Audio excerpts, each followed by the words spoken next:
Times now. Action begins here.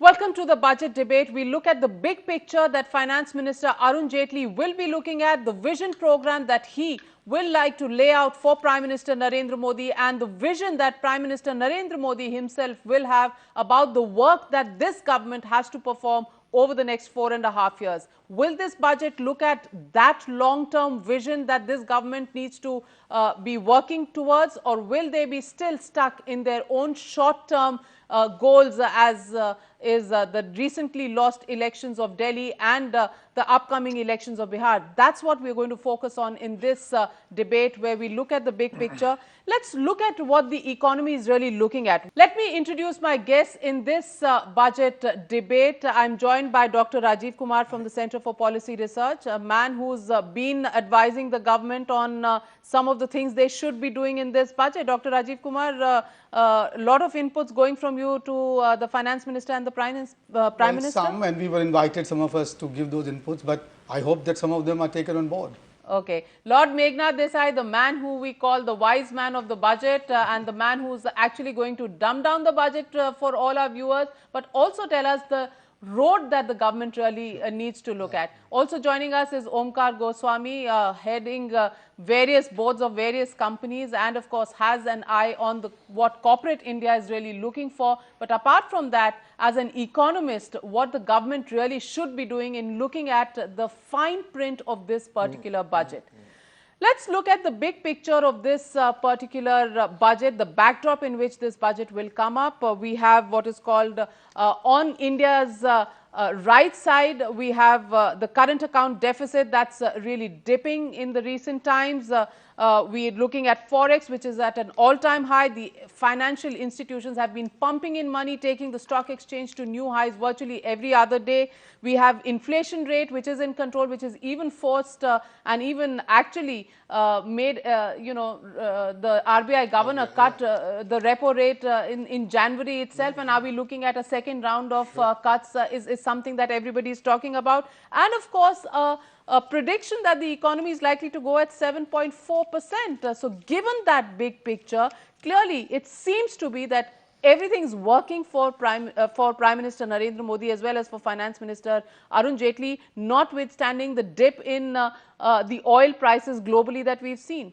But still there are worrying signs in the economy which will be playing on the Finance Minister's mind. And let me list out some of those. The boom in tax collections is still missing, because we are looking at a growth which is much below the 19% growth that the Finance Minister had said last time. The excise growth is still an area of concern. Bank credit growth is still sluggish, and therefore giving us a sense that, the offtake of credit from banks and therefore the investments not as robust as both Prime Minister and Finance Minister would want them to be. And corporate balance sheet, Omkar, you'll bear me out, not still looking that strong.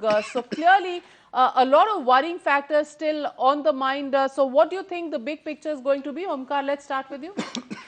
Well, the way I would, if I were the Finance Minister, I would say the big picture is India is now more poised for growth than ever before. Number one is external. Oil prices are down to historical lows in recent times. Commodity prices are down. Naphtha prices are down. So we are in a benign international environment. People are still looking at India exactly as you said. Monies are coming in. And there has been a change from the Raj of the last era, where nothing was happening and everything stopped, to a point where it's gone a little bit beyond green shoots, that people are now waiting to make their investments. And therefore, my big picture as a finance minister is to accelerate the process and to ensure that people have a much greater animal spirits going forward and put everything around it so that it does happen. And a finance minister who does it, and I think Mr. Arun Jaitley will, and a prime minister that emphasizes it, which I think Mr. Narendra Modi will will create animal spirits that will make investments happen. And the budget is not the only one, but a very important decider in that change. Dr. Rajiv Kumar, the fact is that all these big announcements, the euphoria around it, have been there now for the last 6-7 months. But we still haven't seen that rejuvenation on the ground as we would want to see it. So where is the gap really coming from? I mean, just as you said, see, there has been a lot of talk, there's been a huge amount of rhetoric, but conditions on the ground haven't changed. And please do not mistake this announcement of 7.04% of growth by the revised GDP estimates to indicate at all that things have improved on the ground. The credit offtake, as you mentioned, is very poor. But so let me not go into, let me just say one sentence in that, which is that ground realities have not changed. Investors are still very So you belong to the Deepak Parekh school of thought. Yes. He's just made a statement that Absolutely. ease of doing business in India. So Absolutely. are we saying all of us belong to the Deepak Parekh, or are some of us going Yes, to look at things in large in a more measure, positive in manner? large But measure, the facts Deepak is speak right. for themselves. The credit deposit ratio has been declining. The non-agricultural credit offtake is very low. The investors are very skeptical, both domestic and foreign. So this is the background. But at the same time, to this background, we must add what Omkar has said, which is that a very benign external environment. So it is for us to now lose the growth momentum that we can achieve. That's the message. Everything is there ready. People's expectations are there for you to push growth, and the circumstances are there for you to push growth. In this condition, what you must do in this budget is to take all the steps necessary to reignite investment. And private investment will take time to get going, because it takes time, it acts as a lag. Therefore, what you must do is to take the steps to get public investment out there and increase that as much as possible, because public investment is known to have a crowding in effect in India for private investment. So my message is, if you like, to the Modi Jaitley team would be to not become dogmatic about fiscal deficit. Attain your 4.1 target if you can in an honest manner, but then give yourself much more fiscal space going forward for this year, financial year 15-16 and 16-17, so that you make sure that investment is on the rise and growth is spurred and growth momentum is achieved. Lord Meghna Desai, you say you belong to the Deepak Parekh school of thought. You also agreed with Omkar Goswami when he said that India is the hot destination and monies are coming in. Aren't these two contradictory terms? Well, I think the Sensex is the only place which is happy. But I think it's happy is basically waiting on the future, it's riding on future expectations. It is not, there are no achievements on the ground scene, which is what Deepak Parekh was saying. Okay, as the Americans say, there's a lot of sizzle, but where is the steak? And this is the thing. And what if I Arun may Jaitley, just to clarify what you're saying, there's a huge difference between equity inflows and inflows of foreign direct investment, which create capacity, improve productivity and generate jobs. The latter is not happening. Yeah. And what's interesting is that you hear what Deepak Parekh is saying, and then Arun Jaitley has to say, given the background that Omkar talked about, I'm now going to lay out for you the plan in which growth will be genuinely 7.5, not according to the new base that CSO is done, but in terms of the old-fashioned numbers, 7.5 to 8% is achievable. We're going to achieve it. We're going to achieve it in this parliament.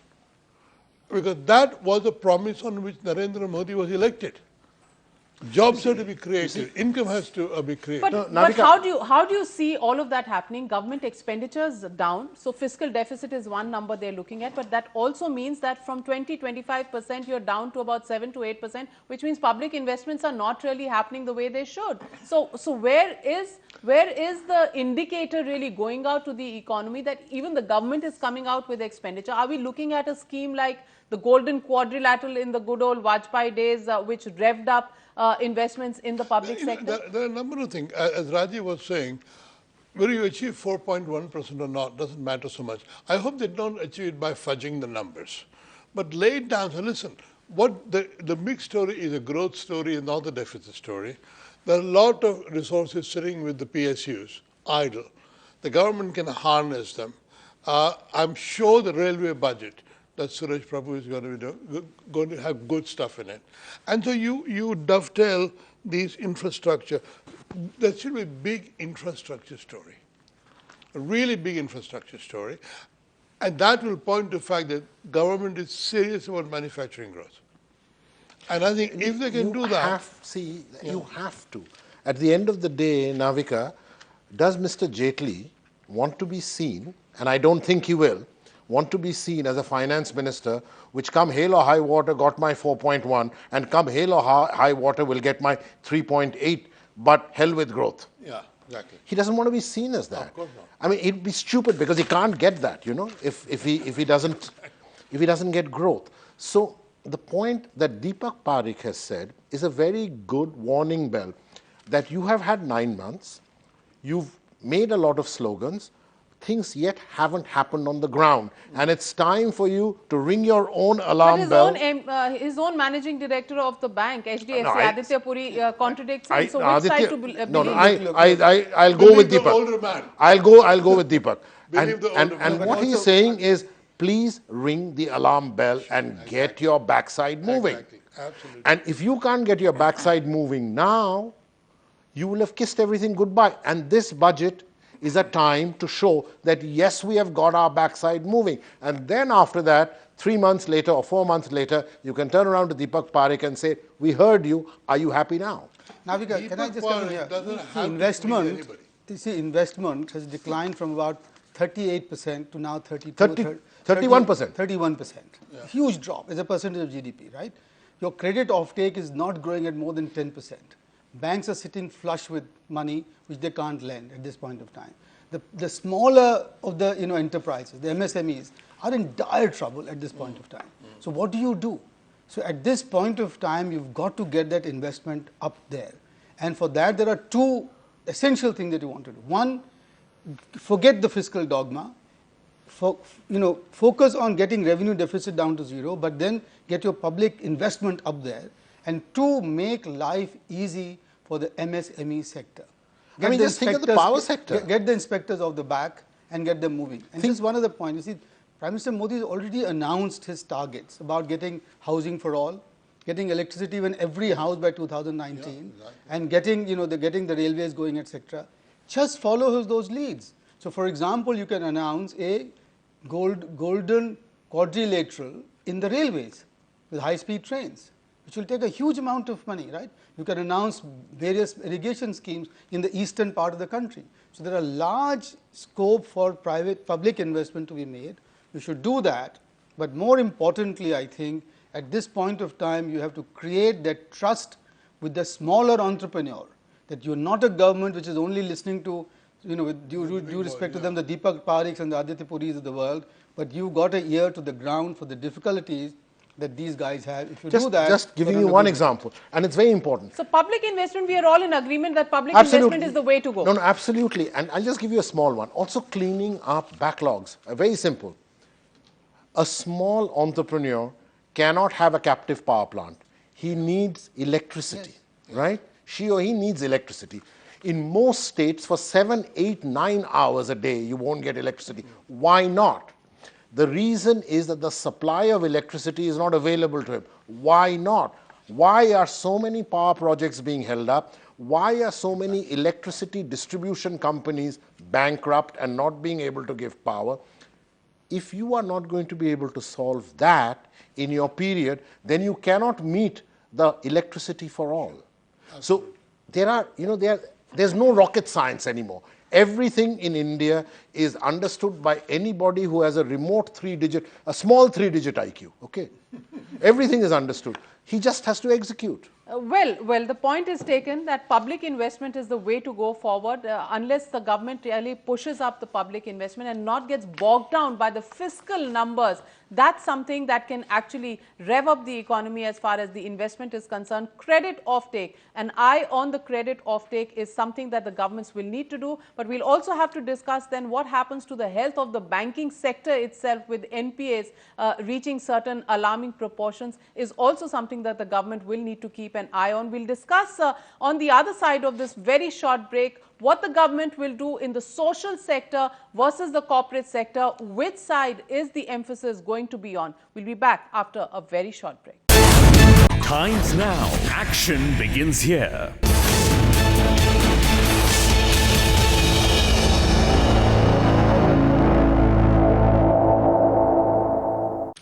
Welcome back. We look in this segment at what Finance Minister Arun Jaitley is going to do vis-a-vis the social sector, because that's going to be part of the politics of the government that is in power, and of course versus what it does for the corporate sector, because we're looking at private investments revving up. The private investments have still been sluggish despite the euphoria over the last 8 months from the various announcements that have come from the government. And what can Finance Minister really do to really make both sides of the coin really match in terms of the social sector and the corporate sector? Lord Meghnad Desai, you're an old master at balancing the political act that most finance ministers need to do. So what would be your recommendation to Finance Minister Arun Jaitley?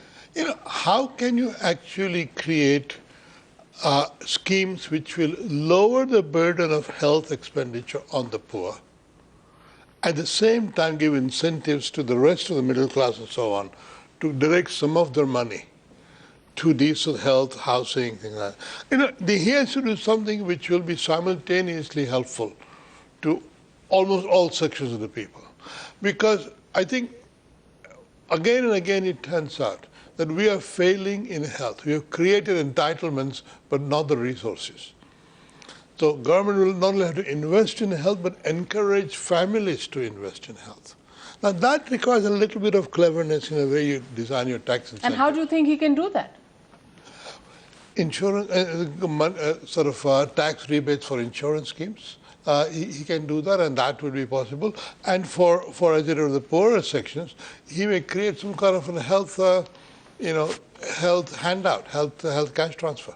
Health handouts, cash transfers in the health segment. Dr. Rajiv Kumar, do you agree that he'll have to balance out what he wants to give to the social sector vis-a-vis what he wants to give to the corporate sector? Well, of course he will have to do that, and I think. So how do you think he's going to balance? What are we going to see for the social sector, which he can then come up with incentives for the corporate sector? I've maintained this for a very long time, that there is not much point in pushing more good money behind bad in the social sectors. The social sectors need a very deep reform to get them working. You've got schools, but you don't get teachers into them. You've got teachers, but they don't teach. Yeah. You've got public schools, but the people there are, they prefer to send their children to private schools and the public schools remain vacant. Same thing with the health. The primary health services, the doctors are not there. That's, medicines are sold in the market, etc., etc. So I think I would really urge the government in this budget to announce a slew of reforms, institutional reforms, which will improve the delivery of health and education services from the public, from the public sector. Because unless you do that and just put more money out there, means more leakages and nothing better. The other suggestion that I have to make here is that this is a very good sphere for starting real public-private partnerships in these two sectors. And I'll give you two examples. All the district hospitals in this country are run absolutely, in a most, abysmal state. Abysmal state. And I've heard a professor of BHU say that he made a suggestion to his vice chancellor that if you can let those premises be run by the same set of doctors for private practices in the evening, everything could change. Right? So why don't you get a public-private partnership in hospitals to hand over their management, right, under a huge regulatory scheme to get them going and to deliver better services? The same thing about universities and colleges. Most universities are now being run to the ground, provincial universities. They don't have money to run them.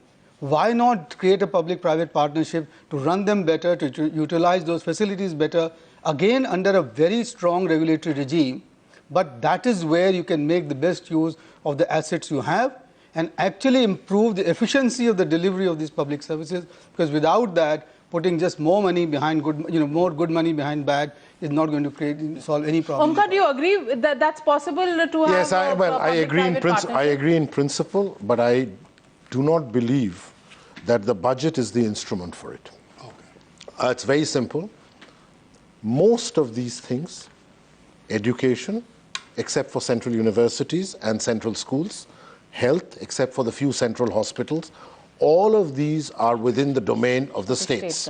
Yeah, but And the just base. one second. No, no, but the budget can announce a set of incentives Right. that they will match everybody who does that sort of thing. I think, Rajiv, not enough thought has got into it. The end product is, if I see an incentive, big health incentive in this budget, other than a health insurance scheme for the poor, I would be worried that there's a handout which will go nowhere. I completely So we're divided agree. in opinion. No, I completely agree with Rajiv. It The requires basic premise you agree with, but you don't think it's it has still to in be a done. stage where it can be Much done. more homework needs Yes, to be of course. done before it is executed in a way Absolutely. in which the center has some writ over it. It can, no? Homework needs to be done, and I'm sure there's a way of doing it. It's but great I'm to have two economists disagreeing with each other. Sure I mean, that we nothing don't will like happen. agreement all the time. But there are things. I mean, he can certainly do the insurance on health insurance, and it would help if a person coming from a poor or a lower middle class family getting a subsidized insurance and can go to a place go to a private person, and with the Aadhaar card or whatever else, that person gets paid. He doesn't So go out of direct cash pocket. transfer, for health services. Yes, yes. With incentives, if you spend for health services, you get a little bit. Yes. Extra. Yes. Why not? And there is one other bee in my bonnet, has always been, which is to probably raise the amount that you will give to merit means scholarships in education by about 100 times in this country. We are one country where poor people can't afford to go to secondary schools and universities because just of lack of resources. Yeah. So why can't the government give these scholarships? To the children, the To poor, the deserving children. To the deserving children. We've talked about the social sector. What do you think are we looking at for the corporates? The deserving rich. No, so you're saying that there should be an encouragement to private investment, Yeah, not unless sure. there is an atmosphere that's created in the budget as far as announcements for the India Inc. is concerned. So what do you expect to see in the budget on that? Well, some signal that the logjam which has been holding up all sorts of projects will be finally. But that's already been given. What do you expect extra in the budget? That speedy decision making, the faster way disposal of FIPB applications, all of that is already happening. So what is still stopping and stalling the private sector? Omkar, what is it? No, I think honestly speaking, if the reforms continue, it will take another 2 or 3 quarters before the investment cycle starts. I suspect, however, I'm not saying this is necessarily a brilliant thing, but I suspect, however, in this budget, you will see a reintroduction of what is called an investment allowance, that if you were to invest in X, Y, Z, A, B, C things, you would get an extra allowance.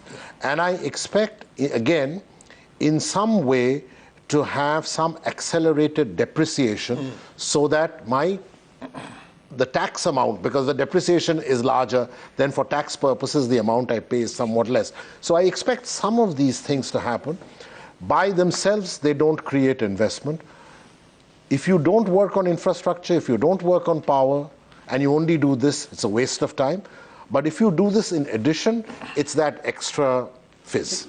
The extra fizz in the budget. You could also do a lot of startups. You could do some incentive scheme to encourage people to do more startups. Some say writing off the loss. No, they had, for instance, a venture capital fund for startups. It's interesting to know. I don't know whatever happened to that fund. I don't think anything happened, okay? But again, if you were to do things to encourage startups. Sure. But we are looking at a government which is focusing more on manufacturing. The services sector constitutes 57% of the GDP, gives only 27%. No, startup in manufacturing. Manufacturing sector, 18% of the GDP, but actually provides 24% of the employment. And the agriculture sector, of course, nobody is saying that there has to be, the only employment generator is the agriculture sector, though it creates 50% of the employment. The fact is, what happens to the million-strong workforce that's added every month? Dr. Rajiv Kumar. The million-strong workforce that is added every month has to find jobs. And the jobs will come if investment takes off. And for the investment to take off, there are 3 or 4 things that the government can do now. And I start off by the fact that the investment has been shy because of the uncertainty that has been created in the investment atmosphere. And how would you say that? The finance minister is at pains to say that the tax regimes will be, but the point is there's been no retrospective tax, the tax regime will be predictable. On the ground, unfortunately, nothing has changed. I mean, the definition of transfer pricing, all the cases are still pending. You know, the cases requiring the permanent establishment is a particular Japanese company who has faced enormous problem. You know, the closure of Nokia and Foxconn in Tamil Nadu, special economic zones. All that is happening on the ground, all the negatives.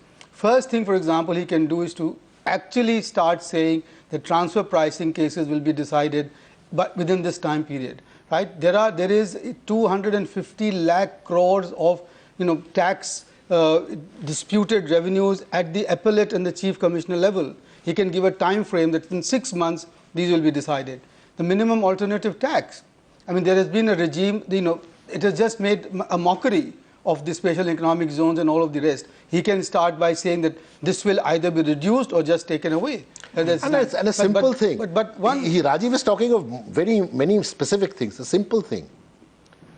Has the most obnoxious piece of legislation introduced by the previous finance minister, now residing on top of a hill, has that been taken away? It's not been taken away. The retrospective tax remains on the book. Absolutely. All that we say is, oh, how nice. Vodafone's decision of the High Court was not taken to the Supreme Court. So you're saying an announcement, just taking that off the book, starting of the direct tax. Yeah. When he starts the direct tax section, if his first para is, last year I had to still understand the implications of it. I am now completely convinced that this is not a right tax for the growth of India. I am therefore pleased to announce that the retrospective tax legislation... But I thought that was a given. Lord Meghna Desai, isn't that a given? The fact that they haven't gone in appeal in the Vodafone... No, that's not enough. That's not enough. I tell you what.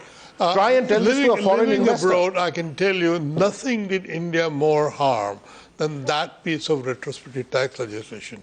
At the budget, what we heard, we still thought, it's still a little bit of reluctance to give up sovereignty. More what he's saying, we're not going to do it, but we're not going to give up the power to be able to do it sometime in the future. That is what creates uncertainty. That's why people don't trust India. You disagree with him? No, I don't at all. In fact, he should take away, he should take it out of the statutory book. Exactly. And the way he can do it is that retrospective tax will work only with a 5-year backlog. Finished. That's all. Or a 3-year backlog. I'll tell you, at the moment it extends back right up to the 50s or the 60s. So he just reduces the time period. But one other thing. At the moment, it's known practice that the tax officials are given revenue targets every year, and especially for the last quarter, whereby they go and make absurd demands on the corporates, which then they say they will refund it to you, but then for refunding there are transactions costs. Can't the finance minister say that henceforth he and his department will completely, sort of disallow any revenue target setting for the tax department? If you just do that much, you will create investor confidence. But that's theoretical. I don't think there can be a finance minister who will say that there will be no revenue target. It's not theoretical. This finance minister, his predecessor, it started with 2 finance ministers ago. Clear targets were given, and Rajiv knows just as well that starting from early February, absurd demands. And remember, the important thing in India is the accrual for government is on cash basis. So if I make some absurd demands and I don't, and they say, give me 10% of that, I'll refund it to you in June. I've met my targets, no? Now, a good tax system, Navika, is one which maximizes voluntary compliance, is not one which maximizes revenues. And in our case, in our country, it is just the reverse. Voluntary compliance is very brave of economists to say that revenue targets are not something that the finance minister should set. But can a finance minister really dispense with them, given the fact that he has a big accounting balance sheet where he has to provide for the poor, where he has to provide for the middle classes, where he has to keep money for public investment, where he has to give out all those schemes which are still going on. We haven't even talked about the Manrega. We've not talked about the food security bill. All of that needs provisioning of money, and And can a finance minister say no to revenue targets? Well, that's something that the finance minister will need to think about. We'll slip into a short break, but coming up on the other side of this break, we'll look at what finally the finance minister can do in this budget, which will be path-breaking and something that will make people to sit back and notice that Narendra Modi and the Arun Jaitley team has delivered a big bang, big dream budget.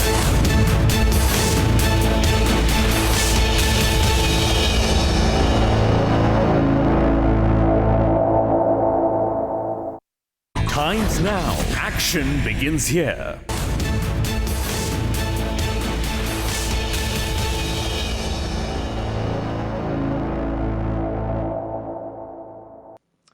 Welcome back. We are looking at what the team of Narendra Modi and Arun Jaitley can deliver in terms of the budget for 2015-2016. Are they looking at the big picture, the big vision for the next 5 years of this government, or are they going to be bogged down by a recent defeat in Delhi and, of course, the upcoming elections in both Bihar and Bengal? Of course, everybody expects that this budget is the real time. This is the first full budget being presented by the Narendra Modi-Arun Jaitley duo. Can they do something big bang? Dr. Rajiv Kumar, what is your advice to the finance minister? Big bang budget, big idea, what he should do, what are the objectives, the 5 big objectives that he should keep in mind when he delivers this budget? I mean, the first thing that he must remember, and I'm sure he does, is that his is a 5-year political cycle. The big thing that has got to come is the general elections in 2019, by which time he must have achieved a rate of growth of the economy which is 8, 9 or 10%. So this budget is a preparation for that, and he must lay the foundations for that. And in that, laying those foundations, what he has to do at this point of time is to meet the expectations which are at the moment sky high. And where are these expectations? One, he needs to trigger investment by creating a certain environment, creating maximum certainty about policies, about tax policies, about investment policies, about all of that. That's the first thing. Second thing is got to get the manufacturing off the ground. So he should include all those announcements that have got to be made, not down the road, but in this budget, about improving the business climate, which he's promised. He will improve by 50 ranks every year. So that's the second one. The third one that he has to do is to improve the delivery of public goods, public services in health and education. Fourth, very much improve the efficiency of public expenditure by transferring the subsidies into direct cash transfers, both food and fertilizer. That can be done, and that must be done at this point. So therefore, finally, not appear at all to be a pro-corporate budget or a pro-corporate government, but a pro-middle class, pro-poor people government, by improving those deliveries of public services and giving people greater disposable incomes by improving the tax net, expanding in the tax net. I've been telling the finance minister that at the moment 2% of our people pay income tax, and the tax to GDP ratio is huge, abysmal in this country. 3.5 crore people pay the tax, direct tax. This can be tripled in our time.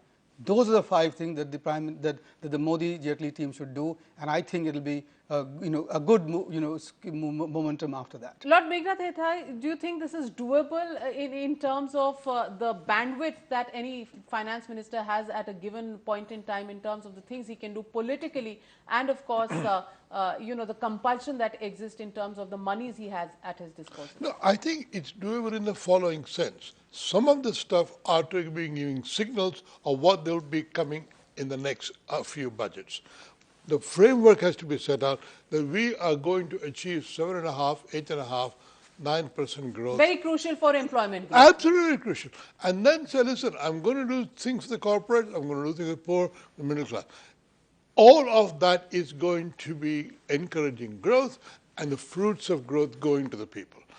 We really have to say, the budget is about growth and about the fruits of growth coming to people. Not about deficit, this and that. Those are important, but the main theme is the big thing. And then they really have to revolutionize the way subsidies are given to the poor. Really make them more efficient. So you're saying tinkering is not enough? He has to do a clean sweep in terms of a complete overhaul. Give people money and give them choice to do what they want to do. Don't kind of dictate to them. And as Rajiv said, you really can make direct tax transfer much more efficient now that Aadhaar and all that is there. We could revolutionize that whole thing without losing the redistributive power. We can make much more of the money finally reaching the poor rather than being stuck in some PDS. That's very important. Do you think, Omkar, are we ready in a position to completely dismantle the public distribution system, dismantle the Food Corporation of India, it's the all minimum about, support price system it's all that about, you kept for there's your something, farmers? hang on, there's a simple thing. There's a lovely term which I've always liked called withering on the vine. Yeah? You don't have to dismantle things, you let them wither on the vine. So if you were to ask me what are the 5 things that I would like, 5 or 6 things, which if I were to see in this budget, I would say it's a great budget. 1, clearly saying retrospective tax legislation. Now, doesn't cost a penny, right? Unless you were hoping to get Vodafone and other such monies in, okay? 1. 2, clearly giving a clear time date for the goods and services tax, the GST. 3, a major shift away for subsidies through direct cash transfers. So we have an agreement between the 3 economists on the direct cash transfer. Yeah, absolutely.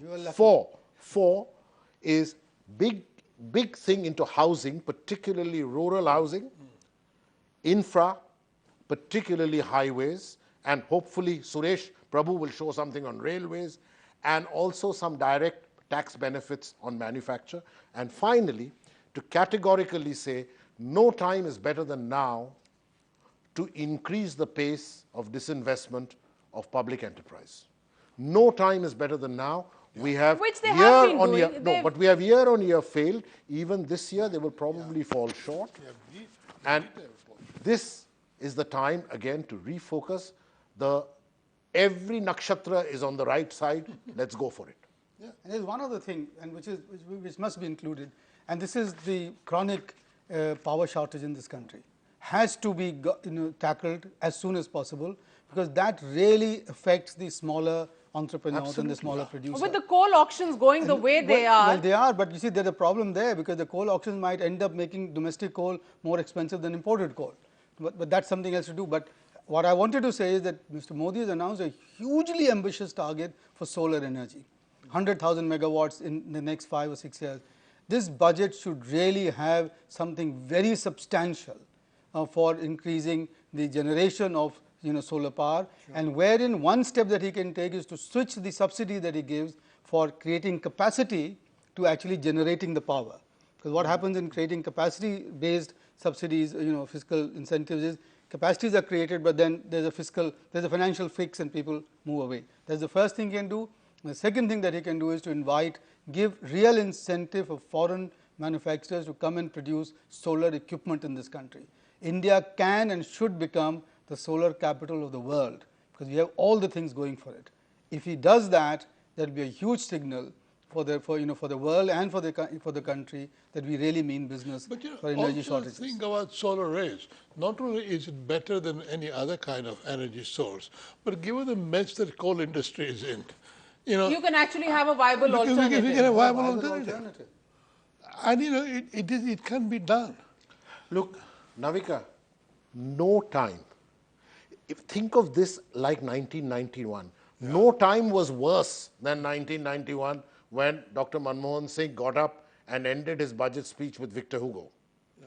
Similarly, no time is better than now to strike when the iron is hot. Exactly. If you miss it this time, it's not going to wait for you. So it's the big make or break budget for both the team of Prime Minister Narendra Modi and Finance Minister Arun Jaitley. We are in complete agreement amongst the 3 economists here. When you're normally, everybody says that when you have 3 economists, you have at least 6 opinions and completely each at odds with the other.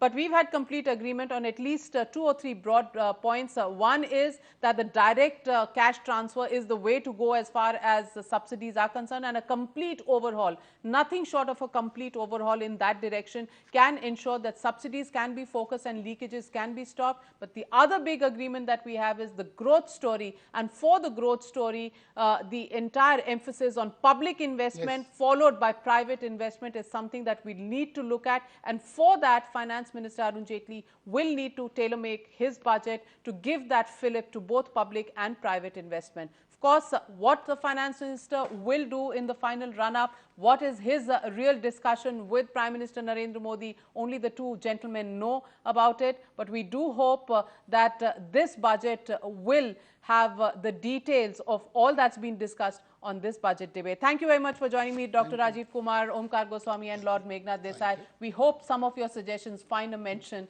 in the budget that Arun Jaitley will present.